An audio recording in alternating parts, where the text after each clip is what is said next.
avait la locomotive qui rentrait en scène. Le décor était vraiment beau parce qu'on voyait un petit peu de brouillard, la fumée, la locomotive qui rentrait, les pistons, ils sortaient de la vapeur, tout ça. Quand la locomotive était passée, c'était rien que des plaques contreplaquées et dépliantes, bien entendu. Et quand la locomotive était passée, d'un seul coup, arrivait le wagon, enfin le devant du wagon. Là, les portes étaient galbées, épaisses, comme un vrai wagon. Les gens descendaient et ouvraient les parapluies car il pleuvait sur la Seine.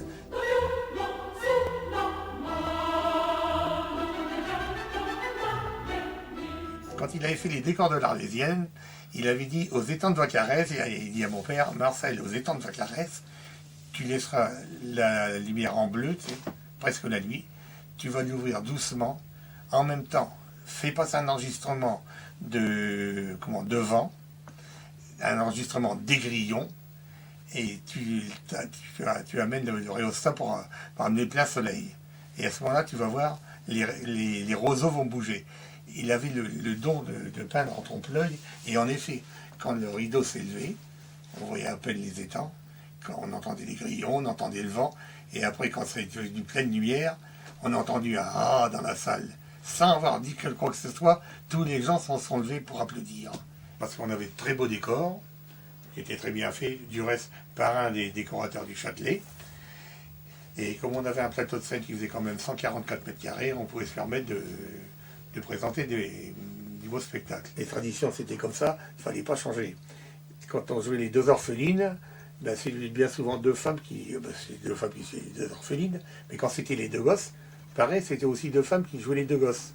Alors qu'on était, nous, quand on était plus jeunes, on aurait pu les jouer, et je les ai joués aussi, les deux gosses. Mais bien souvent, c'était des femmes. Et parfois des femmes qui avaient 25, 30 ans, mais bien maquillées, bon, ben, elles passaient pour un gosse. C'était des traditions, ça. Bon. Avrincourt, ça c'est en 1954. Manières, Avrincourt, je ne sais plus encore quoi comme pays. Mais c'était incroyable de voir le monde qui venait. C'était bourré, archi bourré. Les gens arrivaient pas avec deux, trois quarts qui ramenaient le monde.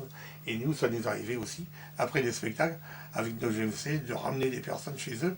Et le lendemain, ça recommençait. Et on restait un mois et demi par pays, en changeant de pièces, tous les jours. La Dame aux Camélias. On demandait l'autorisation à la famille. Mais ce qui est drôle, c'est qu'on jouait tous les mêmes pièces.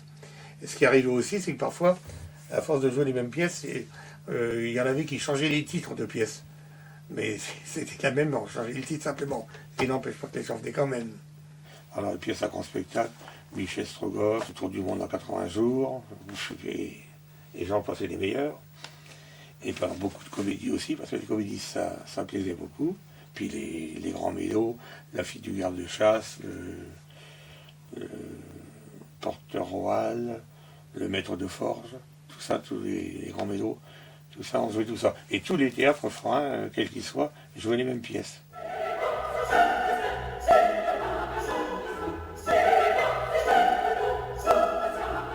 Le montage, on arrivait sur une place, mon père faisait l'emplacement de la semelle, on descendait les semelles, ce qu'on appelait, qui faisaient tout le tour du théâtre.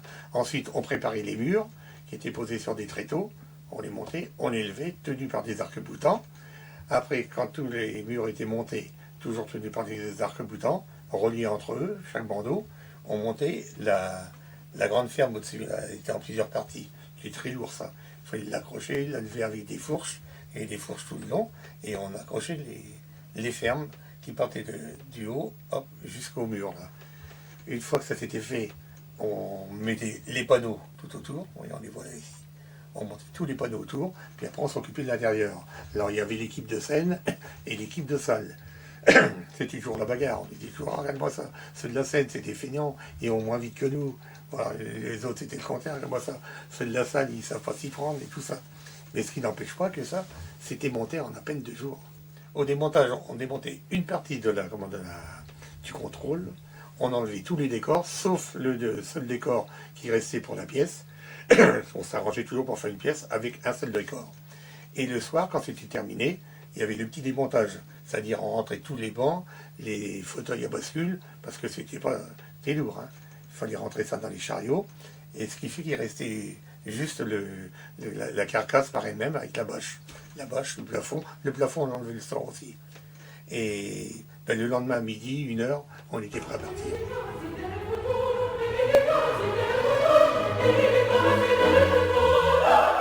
La première routière, c'est celle-là. Celle-là, il y a mon grand-père dessus, mon père, mes oncles, ainsi de suite. Ça, c'est 1893, à peu près, quelque chose comme ça. Oui, ça, c'est cette année-là qu'on a eu.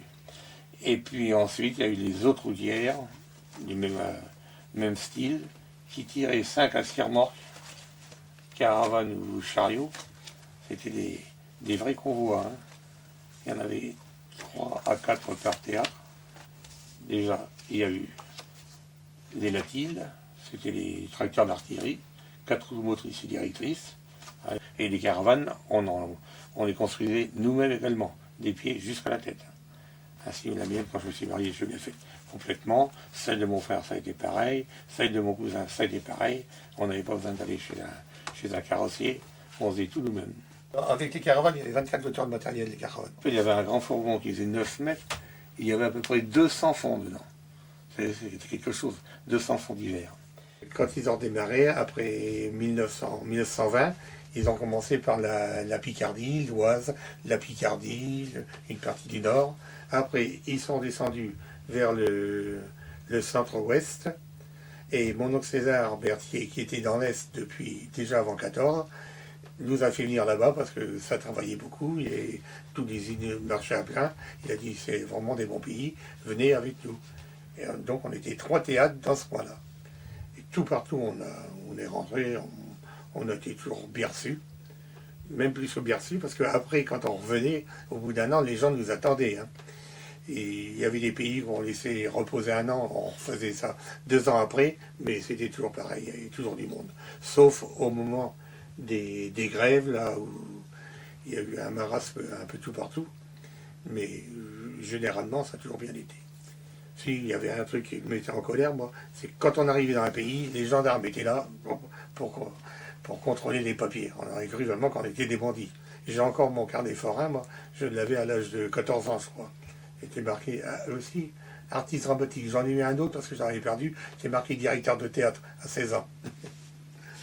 Après la guerre, on a ressorti le théâtre et on l'a remonté à Joinville.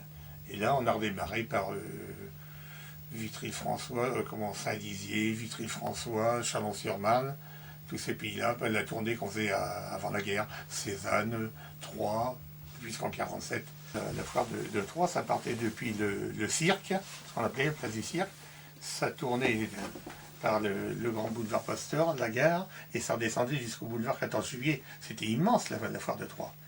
La plupart des forains venaient toujours à Troyes avant d'aller à la foire du Trône, avant de repartir sur Metz, sur Nancy, sur tous les pays de l'Est ou le Nord. Et le théâtre Père Thiriga, celui de mon oncle, faisait toujours Troyes avant la guerre en montant près du cirque. Après la guerre, quand il est pas sorti, il est revenu avec nous. Nous, on a monté le boulevard Pasteur. Et les 2 fois, on a monté là, le boulevard Pasteur. Alors, tous les pays des Vosges, on les connaît. Hein. Vanier, Saint-Amé, la Bresse, Cornimont, le Tillot, tout ça, Rue-sur-Moselle, tout. Ça en fait des souvenirs. Et c'est drôle parce qu'on arrivait à faire la Bresse et Cornimont, c'était à 9 km l'un de l'autre.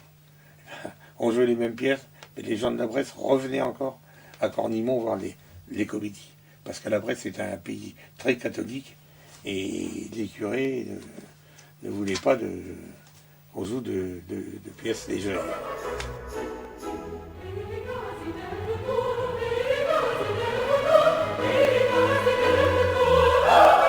Voilà, je vous dis, on a eu une série de baraques. La première, c'était Lamberty-Berthier. Ensuite, ça a été la marche Lamberty. Après, il y a eu, c'était le TNP qu'on appelait, Théâtre National Populaire de la marche Lamberty. Puis, au fur et à mesure de tous les 2 ou 3 ans, mon oncle César lâchait un de ses théâtres, et il nous le passait. Ce qui fait qu'on avait les mêmes théâtres, mais il n'y a que le nom qui changeait. Jusqu'en 1930, où mon père a commencé à monter sa baraque. Alors, de 30 jusqu'en 40, on a eu la même. Et puis après la guerre, on a redémarré aussi avec la même. Et comme transformation, après, ça a été plutôt les contrôles qu'on a allégés. Mais enfin, les théâtres avaient toujours la même dimension. Nous, on ne faisait pas de parade aussi. Si le seul truc que c'était, c'est l'annonce en ville. L'annonce en musique. Alors l'annonce en musique, c'était curieux parce que dans la voiture, on avait une grosse caisse, on avait bon, tambour, piston, et puis sur la grosse caisse, on tapait dessus avec une louche. Nous, les gosses, on aimait bien ça. Ça faisait beaucoup de bruit.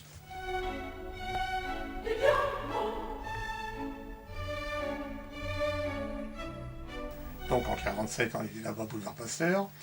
Et comme tous les ans, il y avait un repas des forains qu'on appelait. Mon père devait y aller, mais enfin il avait autre chose à faire. Il avait dit à mon père, bah, Roger va nous représenter. Lui étant jeune marié, il dit oh non, j'ai pas le temps. Mon autre cousin, pareil, il n'avait pas le temps. Bah, Dédé, tu vas y aller, toi. Bah, je dis moi je connais personne. Pas une raison, tu as tellement de gueule, toi. Tu vas t'arranger avec tout le monde. Allez, vas-y. Alors j'ai donc été là-bas au banquet des forains et j'en connaissais quand même deux, trois. Et j'avais donc aussi une cousine, une fille Berthier, qui était mariée avec un Schaeffler, avec oui, un Hollandais, formidable. Et alors il lui dit, t'as bien fait de venir parce que toi, c'est dans des occasions comme ça qu'on trouve à se marier. Bah, je dis, moi, j'ai pas du tout envie de me marier, loin de là.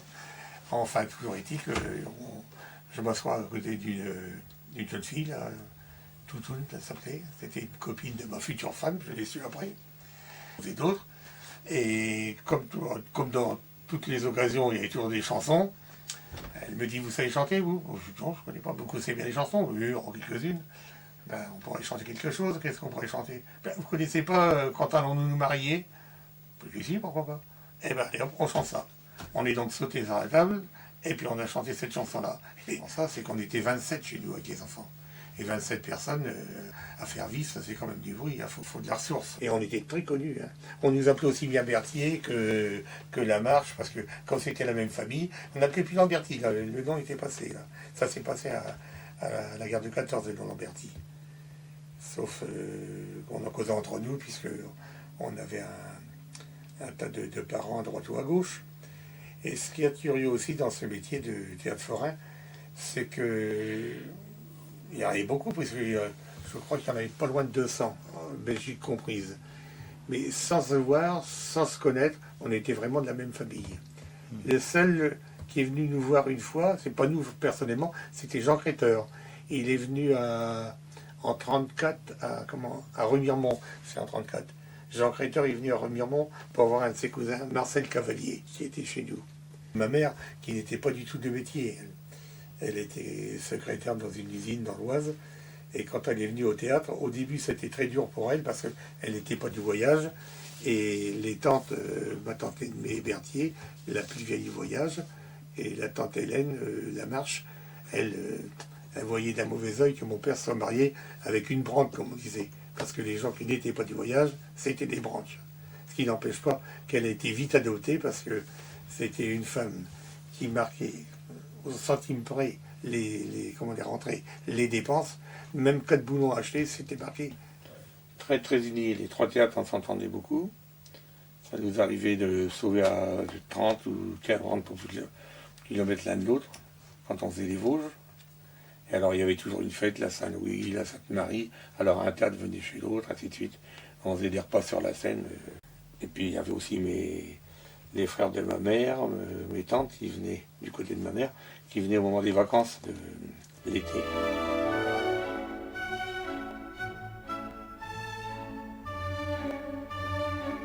Quand il y a eu la guerre du 14, mon oncle César est resté à remiser une partie du théâtre à, comment s'appelle ce pays, Saulxures-sur-Moselotte. Il avait enveloppé tous ses fusils, ses sabres dans des couvertures et puis dans des toits cirés. Et il a mis ça sous la bascule de Saulxures-sur-Moselotte. Il a retrouvé tout intact après la guerre. Nous, mes parents, mon père n'est pas marié, attention, était redescendu du côté de Villeneuve-l'Archevêque, Aix-en-Othe, tous ces coins-là. Bon, quand c'était la guerre, mon père a été mobilisé, il était de la classe 15, et il est parti, il est revenu en 18, il était un peu gazé, c'est pour ça qu'il avait la voix éraillée. Et là, bon, ils ont remonté le théâtre, ils ont fait un peu de cinéma.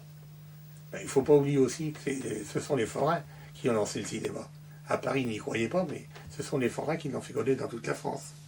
37-38, C'était bien. Et puis, bon, bah, quand la guerre est arrivée, on a remisé notre matériel dans, dans des hangars près d'une usine à Remiremont. Mon oncle César a remisé le sien à Saint-Dié, non, à Gérardmer, pardon. Et puis, on est reparti vers le centre, enfin, vers le centre de la France. Nous, on est reparti à Nogent-Passigny, en Haute-Marne, où on avait des amis. On est reparti avec des caravanes seulement d'habitation. La guerre s'est passée, on a eu la chance de pouvoir quand même circuler pour jouer dans les campagnes, dans les salles des fêtes et ainsi de suite. Les Allemands qui étaient venus nous voir, qui nous ont demandé de divertir les populations.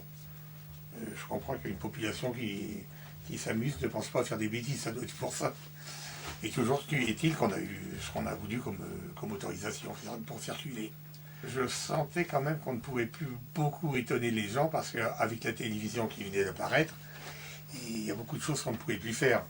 Avant, ce qui faisait notre force, nous, dans notre théâtre, c'était de jouer les pièces à grand spectacle. Michel Strogoff, Le Tour du Monde en 80 jours, enfin des pièces à grand spectacle comme ça. Et ce qui a fait tomber le théâtre, ça a été toutes les taxes, tous les droits, tous les ci, tous les ça, un tas de choses, on ne pouvait plus y arriver. On dit théâtre ambulant, à vrai dire, c'est théâtre démontable, si on veut. C'est théâtre forain. C'est surtout théâtre forain, je crois.